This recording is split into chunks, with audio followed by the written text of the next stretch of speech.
Bismillahirrahmanirrahim. Assalamualaikum warahmatullahi wabarakatuh.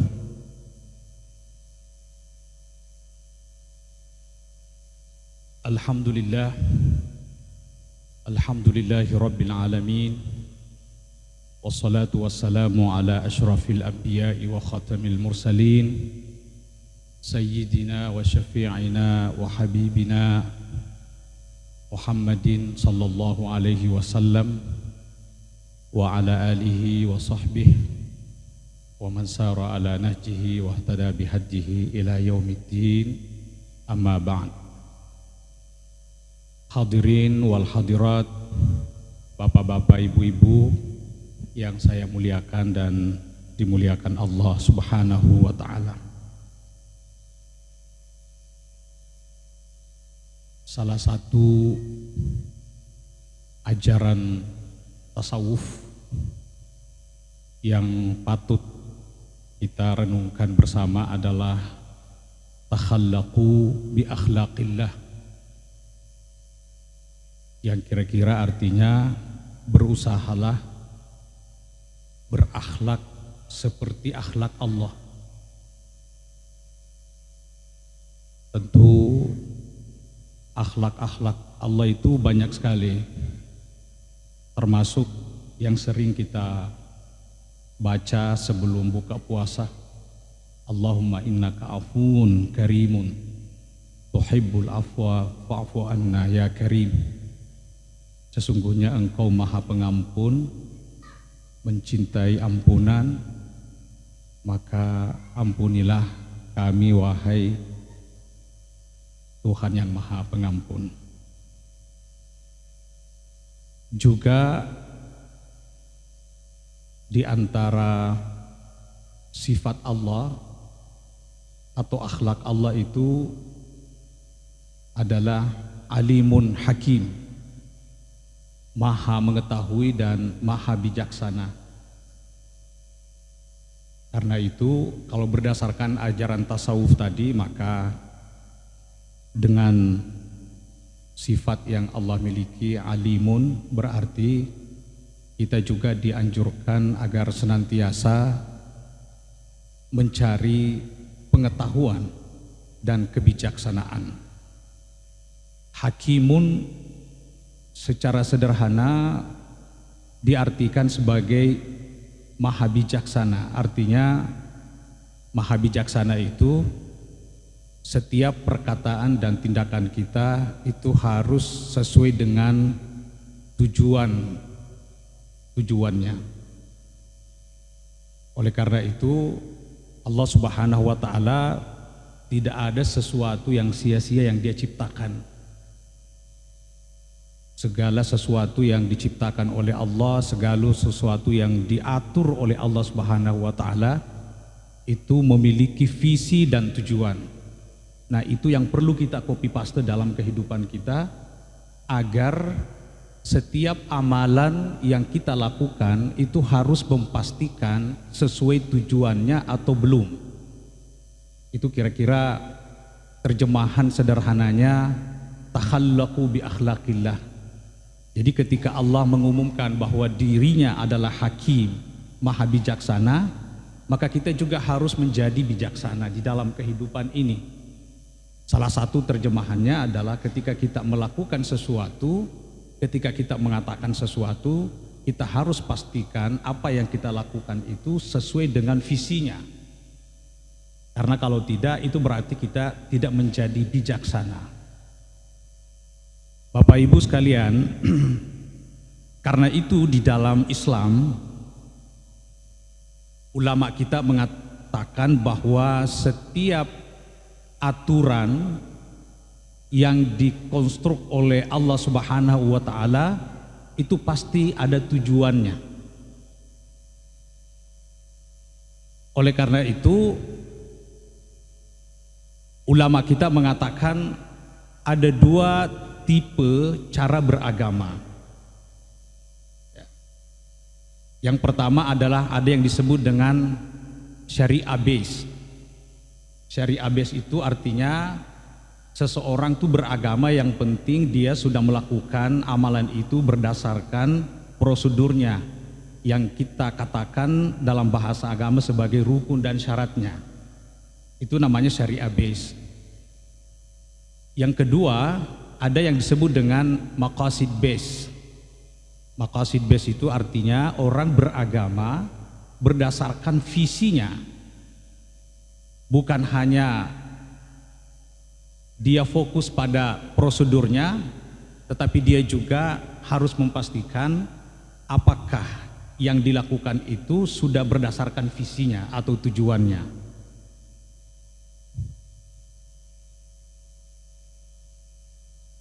Karena di dalam kajian kita, Bapak Ibu sekalian, ada beragama valid tetapi tidak diterima. Ya. Ada agama, ada beragama valid, sah tapi tidak diterima. Misalnya, nah ini pentingnya niat di dalam Islam. Saya sering menggambarkannya misalnya dengan mengatakan 1000 rakaat yang kita lakukan, tetapi kita lakukan sholat itu bukan untuk Allah, itu pasti ditolak. Mungkin misalnya itu bisa diterjemahkan juga dalam ayat Al-Quran, qad aflahal mu'minuna alladzina hum fi salatihim khashi'un. Orang-orang beriman telah beruntung orang-orang beriman yang di dalam salatnya itu mereka mengerjakannya dengan khusyuk. Nah, berarti Bapak Ibu sekalian, orang beragama secara syariah base, berbasis syariah, yang penting dia sudah salat. Tetapi orang yang beragama dalam konteks salat itu, yang maqasid base, itu memastikan bahwa dia sudah khusyuk atau belum. Nah, karena artinya kalau Allah mengatakan qad aflahal mu'minuna, berarti orang-orang yang tidak khusyuk itu tidak beruntung. Nah, kira-kira begitu. Sama kira-kira sabda Rasulullah sallallahu alaihi wasallam mengatakan, kam min qaimin la yanalu min qiyamihi illa as-sahru wa at-ta'bu. Betapa banyak orang salat nih, betapa banyak orang salat itu mereka tidak mendapatkan apa-apa kecuali berjaga, tidak tidur dan capek saja. Nah, ini tentu itu karena persoalan tipologi tadi. Ada orang yang salat, makanya di dalam beberapa riwayat itu mengatakan ada orang itu beda-beda salatnya. Apa yang dia dapat dari salatnya itu beda-beda. Ada yang hanya dapat 1/4, ada yang dapat 1/6, ada yang dapat 1/8, ada yang dapat 1/2. Itu karena tergantung orang itu cara beragama. Nah, jadi Bapak Ibu sekalian, oleh karena itu ada satu terminologi di dalam Islam yang disebut dengan maqasidus syariah. Jadi ada syariah, ada maqasidus syariah. Kira-kira kalau digambarkan secara sederhana, ya syariah itu adalah instrumennya, maqasidnya itu visinya. Jadi ada syariah, ada maqasidus syariah. Nah, kelemahan kita selama ini sebagian umat Islam itu dia belum terkonek kepada maqasidus syariah itu. Ya. Jadi ada syariah, ada maqasidus syariah. Maqasidus syariah itu adalah visi Islam, prinsip-prinsip Islam. Nah, kadang-kadang kita beragama berdasarkan syariah tetapi menabrak maqasidnya. Itu kira-kira yang perlu kita selalu renungkan, bahwa ternyata, nah ini yang tadi saya katakan, betapa banyak orang beragama sebenarnya valid, dia sah tapi tidak diterima. Dia valid tapi tidak diterima. Itu karena persoalan cara beragama tadi. Ya, ada orang yang penting selesai rukun syaratnya. Ini paling real contohnya itu ketika kita berpuasa.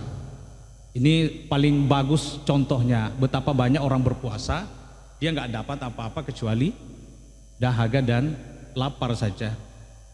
Nah itu kenapa itu? Karena itu diterjemahkan oleh hadis yang lain. Ya, suatu ketika Rasulullah Shallallahu Alaihi Wasallam itu jalan-jalan di pinggir Madinah, tiba-tiba melihat ada dua orang, satu membekam, satu dibekam. Kemudian tiba-tiba Rasul mendengarnya pembicaraannya, lalu mengatakan dua-duanya batal puasanya. Aftaral hajimu wal muhtajimu. Dua orang itu batal puasanya.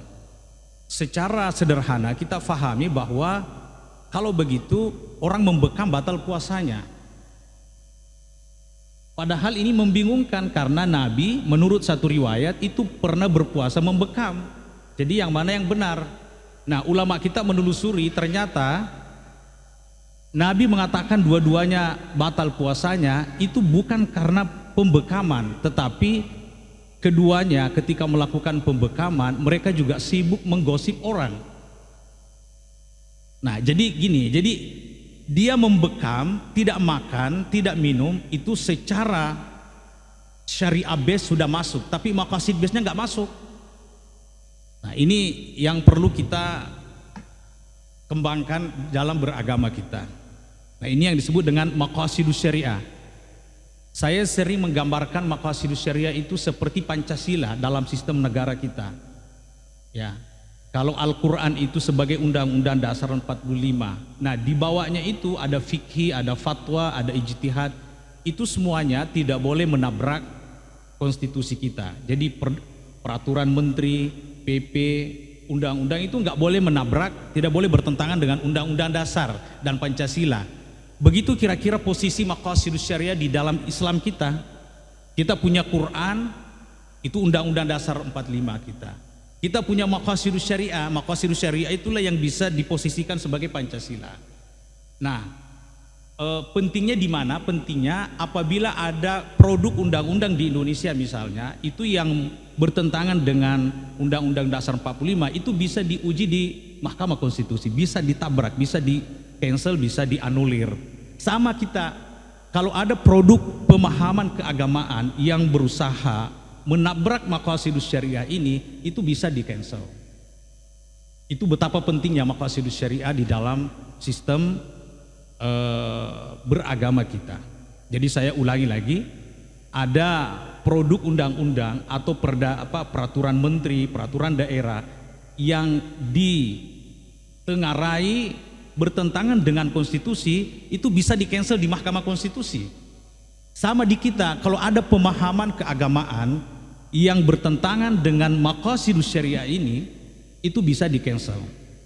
Contohnya Pak, itu di dalam sistem pidana kita, orang yang minum khamar itu 40 derah, 40 kali didera, disebat.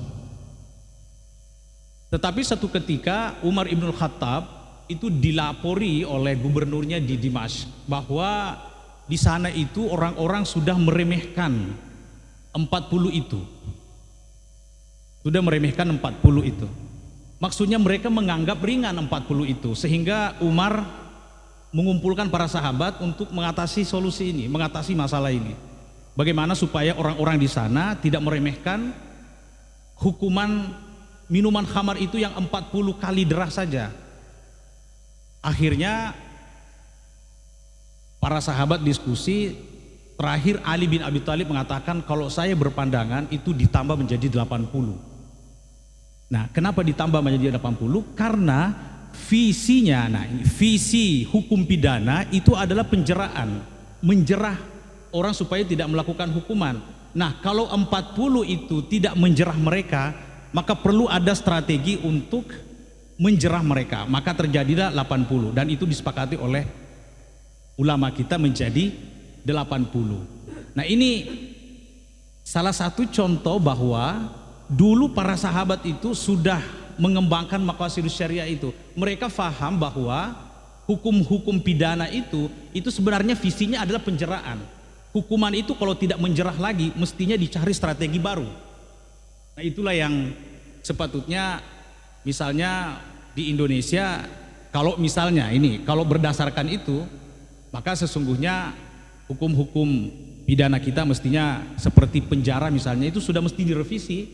Kenapa mesti justru penjara-penjara itu justru tidak menjerat orang, justru melahirkan berbagai kriminal-kriminal baru. Nah, jadi Bapak Ibu sekalian, saya kira saya tidak perlu memperpanjang lebar ini karena kita punya tradisi hanya 15 menit. Saya cukup ingin memperkenalkan ini bahwa beragama itu ada dua sebenarnya. Ada beragama yang berbasis syariah dan ini sebenarnya tidak ini karena harapan kita itu beragama bukan hanya syariah based tetapi maqasid based. Kita tidak hanya fokus pada terciptanya, tercovernya, rukun dan syaratnya, tetapi ketika kita melakukan keberagamaan, kita harus memastikan visinya kita juga sudah lakukan. Seperti yang ada dalam contoh puasa tadi, betapa banyak orang berpuasa tetapi mereka karena hanya syariah based, tidak maqasid based, maka apa yang mereka lakukan itu sia-sia karena ternyata itu ditolak oleh Allah Subhanahu wa taala karena pahalanya enggak ada. Puasanya valid tetapi tidak acceptable. Nah, ini karena mereka ini tidak melakukan keberagamaan berdasarkan maqasid dan visinya.